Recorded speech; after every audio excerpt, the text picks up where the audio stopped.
शरीफ Kumar channel सातु विद्यानाथ पर आयल बानी जकर नाम बा खुरपी छुया बोइन हुआ। आई के जो हमरा सबके मेहमान है केजरीवाल जी। केजरीवाल जी अपने के स्वागत है। जी जी नमस्कार जी नमस्कार। खुरपी छुया बोइन हुआ के कार्यक्रम में केजरीवाल जी से पहल सवाल हम पूछेला चाहे छी। अपने बुड़बक बचपने से छिए कि बाद में आपके कोनो कोर्स करलिए? देखियो शरीफ कुमार, ई तो बड़ा गंभीर सवाल अछि।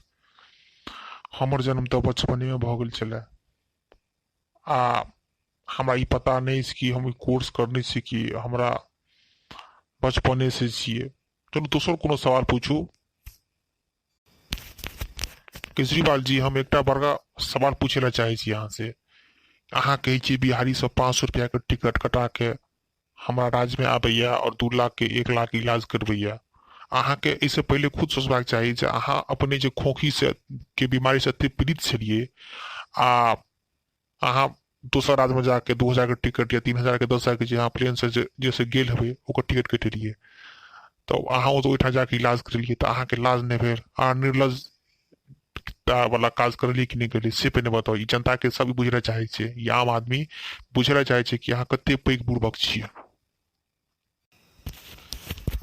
हम सब बिहारी से कोल जोड़ के हम माफी मांगे छी कि हमर जुबान चमड़ा के जे पिछड़ गेल, ते द्वारे एहन हम भाषा के प्रयोग करली। आब एहन भाषा के प्रयोग नहीं कयल जायत।